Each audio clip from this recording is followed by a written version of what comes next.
Chers amis, bonjour. Nous sommes le mardi 14 février 2023. Il est 9 heures. Quelques news de l'Arménie, de l'Artsakh et de la diaspora arménienne.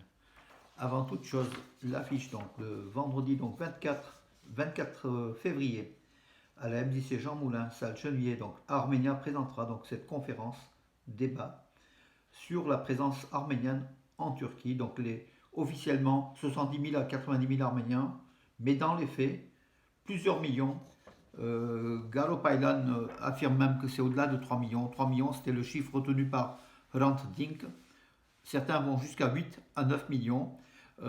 Donc un indice, le séisme donc, qui s'est produit dans la région d'Adaman notamment, et puis même Diyarbakir, certains disent que plus de la moitié des habitants ont des origines arméniennes. Donc c'est peut-être un peu exagéré, mais en tout cas, les Arméniens ne sont pas au nombre de 13 décomptés par le ministère, enfin par le commissaire de la diaspora, sont beaucoup plus que cela, donc sont plusieurs millions, et malheureusement parmi les victimes du séisme, il doit y avoir des milliers de Turcs d'origine arménienne, tout simplement.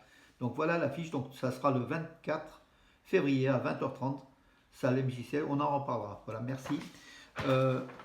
L'information, donc l'information de 100 heures, plus de 100 heures après le séisme, en Syrie, Vartan, un Arménien de 3 mois, et sa mère ont été sortis vivants des décombres de leur immeuble. Donc Vartan et Yasmine, donc Vartan 3 mois, et sa maman donc, sont sortis vivants des décombres plus de 100 heures après le séisme. C'est le média arménien Zartank qui révèle, d'après la télévision suisse RTS, et c'est une équipe de secouristes suisses qui ont procédé justement à leur libération, tout simplement. Hein. Donc voilà, bravo aussi. Des miracles sont produits tant en Syrie qu'en Turquie. Hein. Voilà, des miracles de la vie des personnes 6 jours après le séisme étaient encore vivantes, mais c'est rare du fait du froid, et puis du séisme qui était très très puissant. Mais au-delà des milliers de disparus, morts et disparus, puisque le chiffre de 35 000 aujourd'hui va sans doute doubler, hein, on verra donc à la fin donc, du décompte, mais il y a quelques dizaines de personnes qui ont été, quelques jours après, secourues, encore vivantes, donc voilà. Mais le froid est l'ennemi donc numéro un dans cette région, surtout en Turquie où il fait -10, -15 la nuit. Alep, ça doit être pareil. Voilà, on a une pensée donc donc selon le commissaire de la diaspora, donc dénombré à 13 Arméniens le nombre de morts en Turquie et en Syrie, en donnant les noms hein, des familles, des personnes disparues. Et le travail des sauveteurs arméniens donc en Turquie, au centre de l'attention des médias turcs, qui notent l'acharnement des Arméniens, des secouristes arméniens à sauver des vies, à vouloir sauver des vies, donc dans les décombres. Voilà, donc une bonne chose, hein, donc, qui fait la fierté de Garo Paylan.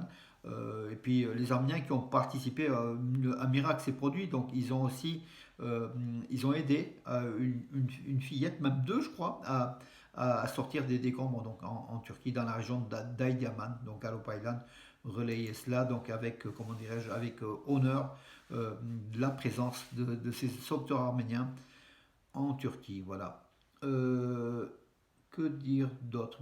D'autres, en fait, selon Moscou, les négociations donc, avec les parties arméniennes et azéries se poursuivent pour établir le trafic du corridor de la Chine. Le corridor de la Chine qui est fermé depuis plus de 2 mois. Donc le peuple arménien de l'Artsakh, les 120 000 Arméniens, sont toujours soumis à un blocus, voilà, impitoyable. Et même si hier il y a eu des échanges, hein, il y a eu une vingtaine d'Arméniens d'Arménie qui étaient bloqués en Artsakh, qui sont venus en Arménie, et autant, 23 je crois, dans le sens inverse, qui sont retournés donc en Artsakh par la Croix-Rouge internationale qui a œuvré à dialoguer entre les deux parties hein, pour ces échanges comment dirais-je, ces échanges de personnes, hein, donc voilà, d'Arméniens qui sont passés à travers le corridor de la Chine grâce à la Croix-Rouge internationale aussi, il faut le dire à chaque fois.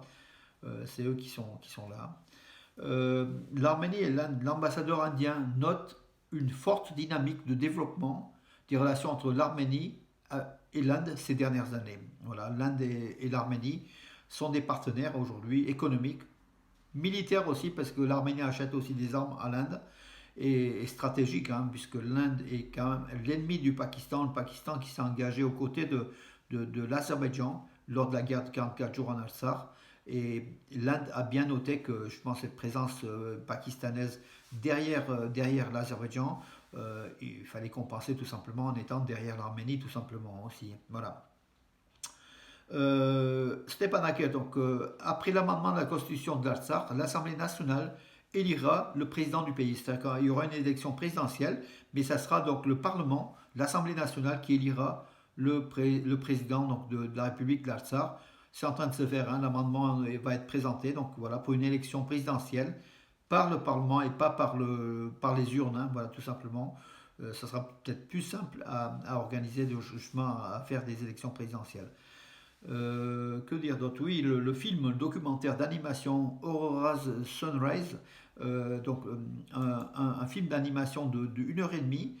C'est sur la vie surtout donc, d'une rescapée du génocide, hein, donc, qui s'appelait Aurora Mardikian, qui a été une star à Hollywood, qui a fait un film juste après le génocide, mais le film a disparu aux trois quarts.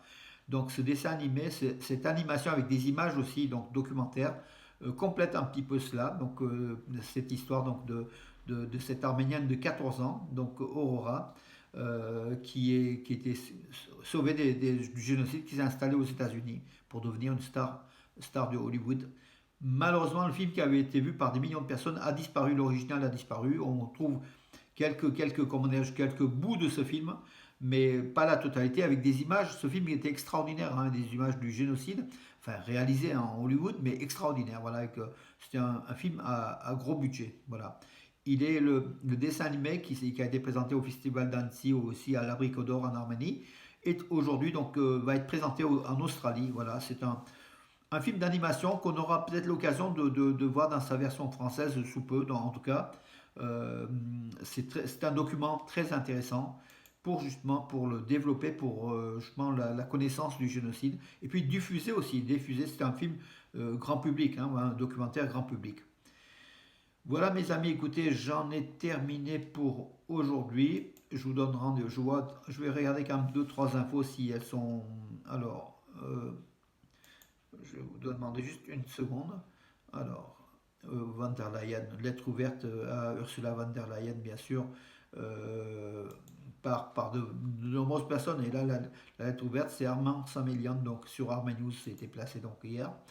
Euh, alors, que dire d'autre? Oui, entretien téléphonique entre Arat Mirzoyan et son homologue russe Sergei Lavrov, après la visite à Yerevan du coprésident du groupe de Minsk. Donc voilà, la Russie semble être écartée du groupe de Minsk de l'OSCE, où il y a la Russie, les États-Unis et la France. L'Arménie a contacté les deux coprésidents, en fait, hein, donc tant américains que français. Arat Mirzoyan a eu des entretiens, mais le coprésident donc, de russe est aux abonnés absents, parce qu'a priori, enfin il s'appelle Igor Rovayev, il a, comment dirais-je, euh, il est quand même mis sur la touche, la diplomatie russe est mise sur la touche, et du coup la coprésidence de la Russie au groupe de Minsk devient un peu problématique au niveau diplomatique, hein. Donc du coup, pour avancer le dossier de l'Artsakh. Mais en tout cas, c'est le groupe de Minsk de l'OSCE qui a tous les pleins droits pour régler la question du conflit du Haut-Karabakh. Ça traîne depuis 30 ans, mais bon, c'est toujours pas réglé. On a vu la situation dramatique aujourd'hui. Mais il faut, donc, tant les Américains que l'Europe placent ses espoirs dans le groupe de Minsk de l'OSCE pour le règlement pacifique, le chemin de la question de l'Artsakh. Voilà mes amis, je vois donc voilà l'essentiel donc de l'actualité. Je vous donne rendez-vous à demain. Bonne journée.